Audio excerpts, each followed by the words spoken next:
gabi bago huli si Pia. Nagtitik po sila constantly sa Unit 8 and 9 Townhouse.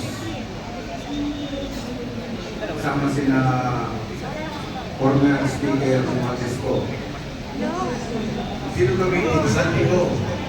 Former Speaker Martin Martinez. si yung Chief PNP po si Marvin, General Marvin. Marvin. At that time, si General Torre, hindi naman sa Chief PNP ba? Di ba? Sino pa? Si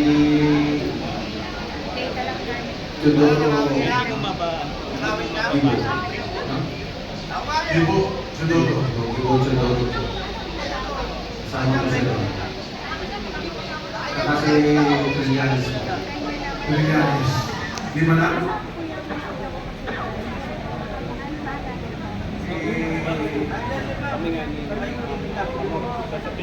Dilimo ko.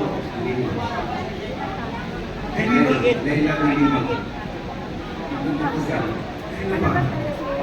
Pinag-uusapan natin nung gabi. Kinamagan si Teresto, di ba? So nung gabi, Meeting ko sila doon sa loob. nag-meeting sa townhouse, Trillanes, Ibo, Laila, Figure Romualdez, Santiago, Marvin, sino ba? Wala kasi General Torre that time.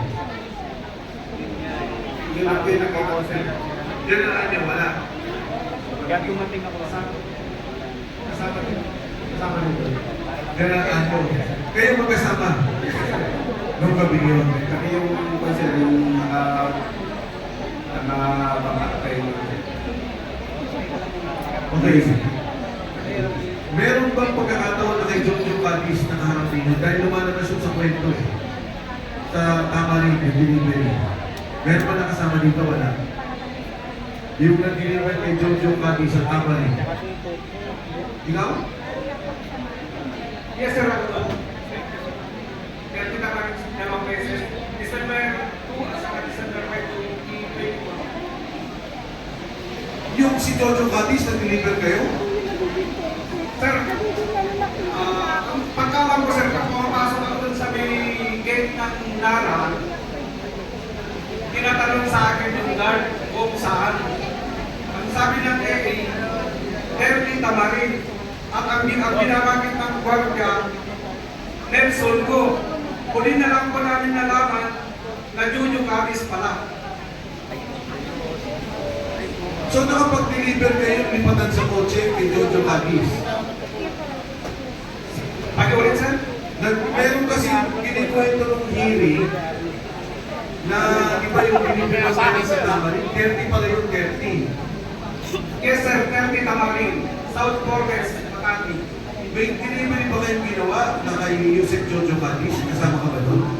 Sir, yun nga po, sir, ang participation ko talaga.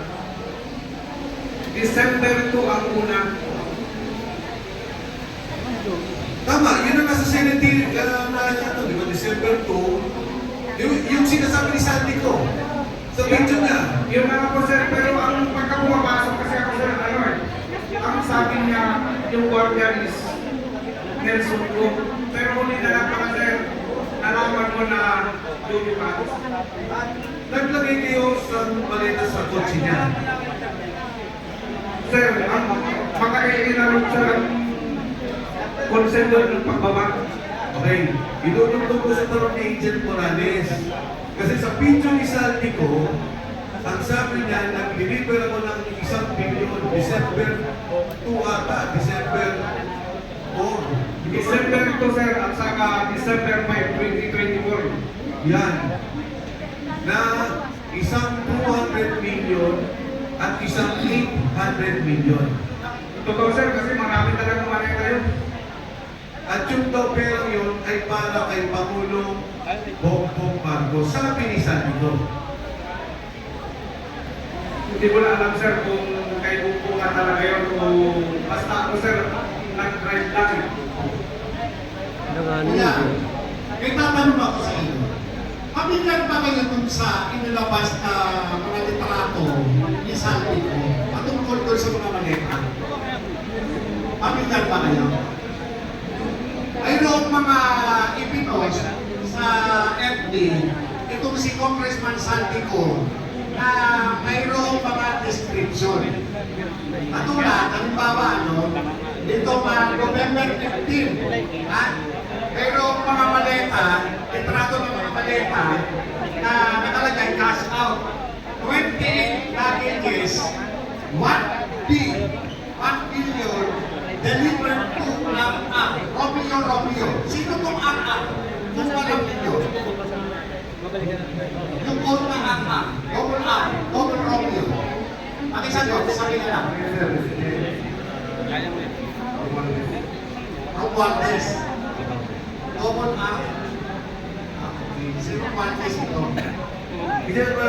Gusto ko lang tinugtog dito kasi yung tugtungan ng lahat ng kwento doon kay Saldico, ang pinakamalinaw na sinabi niya, yung delivery ng December 2 at December 5. Nasa video niya yun eh. Ikaw lang ba yung kasama dito na nag-deliver? Yes sir, saka si Martix sir, wala ko dito eh. Pero ako yung isa sa driver. Yan. Na December 4 na ata, isang billion, isang 200 million, at isang 800 million. Sa mga tuwid, yung tugtog ng mismong perang si Sandy umamin, na kinuha niya at binigay niya, ikaw naman yung katugtog na nag-deliver. Yes sir, ako yung isang driver sir kasi dalawa kaming one eh.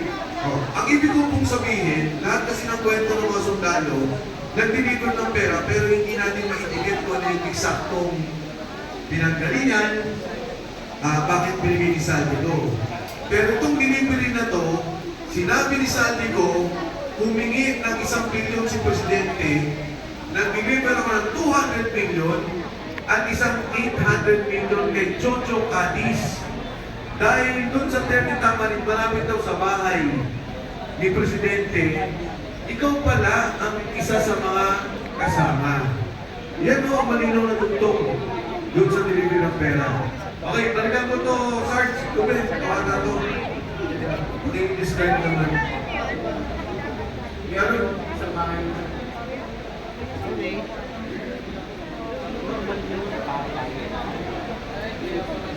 Ito po yung sa bahay niya, sir. Ito yung picture namin. Bago kami umalis ng umaga, pabalik na ng Maynila. Bali, nag-sleepover po muna kami sa Maynila. Inaw ko lang ulit ha, ilang maleta yung naman dito nung panahon na ito? Hindi ba, sir? 5 maleta. Medium, small, large. Isang size lang, sir, na large. Lahat large. Yes, sir. 5 large. Ang large is 50 to 70 million. Yes, sir.